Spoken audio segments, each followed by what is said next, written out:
Bonjour à toutes et à tous, aujourd'hui nous sommes le 14 mai, c'est le jour de l'Ascension. Et aujourd'hui j'ai envie de parler d'un sujet qui me fascine profondément en tant qu'écrivain. Comment est-ce possible que des récits écrits il y a des centaines, parfois des milliers d'années, continuent encore aujourd'hui à influencer notre monde ?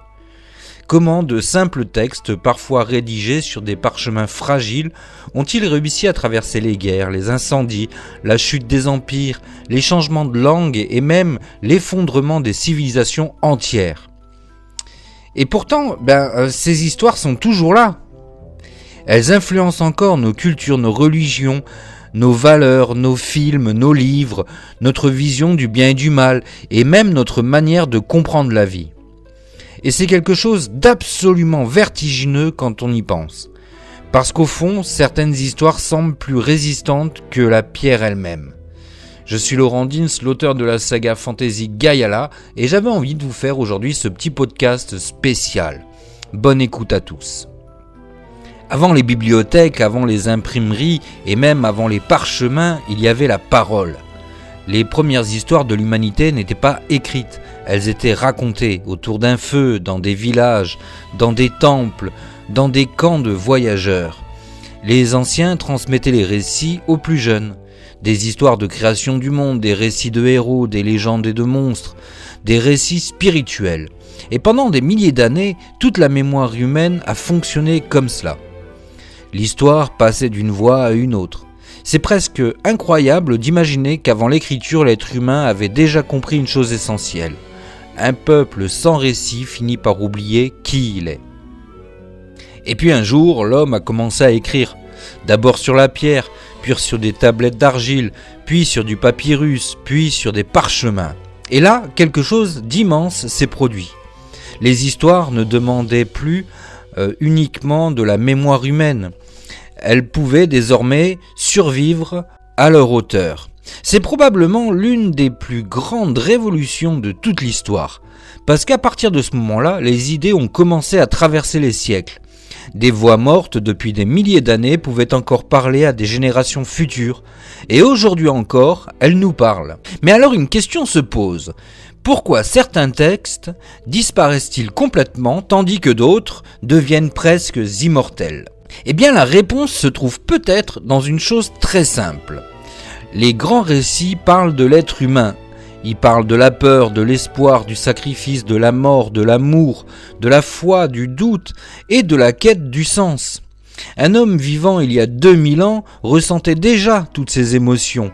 Et c'est peut-être pour cela que certains récits continuent de toucher les gens aujourd'hui.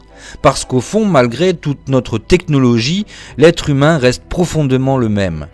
Nous avons toujours peur de perdre ceux que nous aimons. Nous cherchons toujours un sens à notre existence. Nous rêvons toujours de quelque chose de plus grand que nous. Et les histoires répondent à ce besoin. Et c'est justement ce qui rend le jour de l'Ascension si fascinant. Aujourd'hui encore, partout dans le monde, des millions de personnes se souviennent d'un événement raconté il y a près de 2000 ans. Ce récit a traversé les royaumes, les invasions, les famines, les révolutions, les guerres mondiales et les bouleversements de l'histoire. Des générations entières ont protégé ces textes. Des scribes les ont recopiés à la main pendant des siècles. Imaginez cela un instant. Dans des monastères froids, éclairés à la bougie, des hommes passaient parfois des années à recopier minutieusement des manuscrits pour empêcher ces récits de disparaître. Parce qu'ils savaient qu'ils transportaient quelque chose de précieux, pas seulement des mots, mais une mémoire, une vision du monde, une spiritualité. Et quand on y pense, c'est bouleversant, parce qu'aujourd'hui encore, ces récits continuent d'être lus, étudiés et racontés. Et ce qui est fascinant également, c'est que les livres ne servent pas uniquement à raconter des histoires, ils construisent des civilisations. Les textes religieux, philosophiques ou mythologiques ont influencé les lois, l'architecture, l'art, la morale, les symboles et même les comportements humains. Quand on regarde une cathédrale, une peinture ancienne ou certaines traditions modernes, on voit encore l'influence des récits très anciens. Les histoires deviennent alors bien plus que des divertissements, elles deviennent des fondations culturelles. Et cela ne concerne pas uniquement les religions. Les mythologies grecques, nordiques ou celtiques influencent encore aujourd'hui énormément de films, de romans et de jeux vidéo.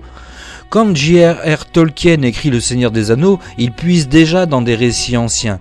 Quand des livres modernes parlent d'un héros sauvant le monde, il utilise souvent des structures narratives vieilles de plusieurs milliers d'années. Les histoires se transforment, mais elles ne meurent pas.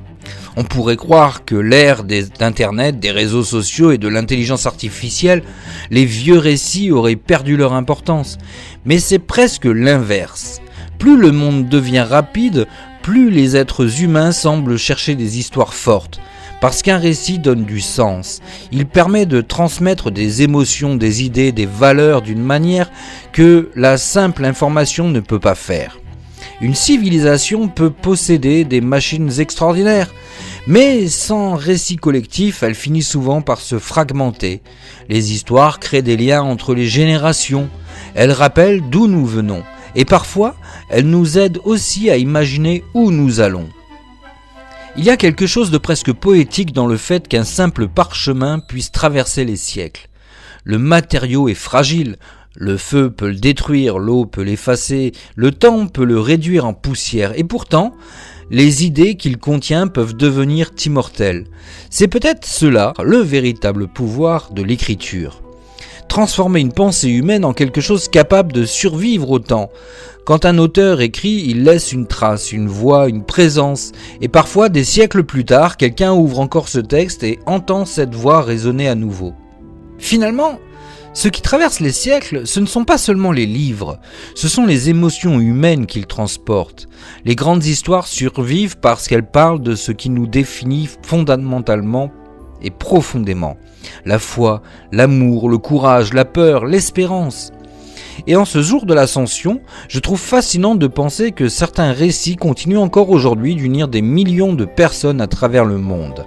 Des histoires vieilles de 2000 ans continuent d'être racontées dans un monde rempli d'écrans, de satellites et de technologies futuristes. Comme si l'humanité entière refusait d'abandonner certains récits. Comme si certaines histoires étaient devenues plus grandes que le temps lui-même. Merci à tous d'avoir écouté ce podcast. Et souvenez-vous, les civilisations laissent derrière elles des ruines, des monuments et des empires. Mais les histoires, elles continuent parfois de vivre éternellement. Je suis Laurent Dins, l'auteur de la saga Fantasy Gaiala, et j'ai été heureux de vous retrouver pour ce podcast spécial jour férié. On se retrouve samedi pour un épisode Fantasy.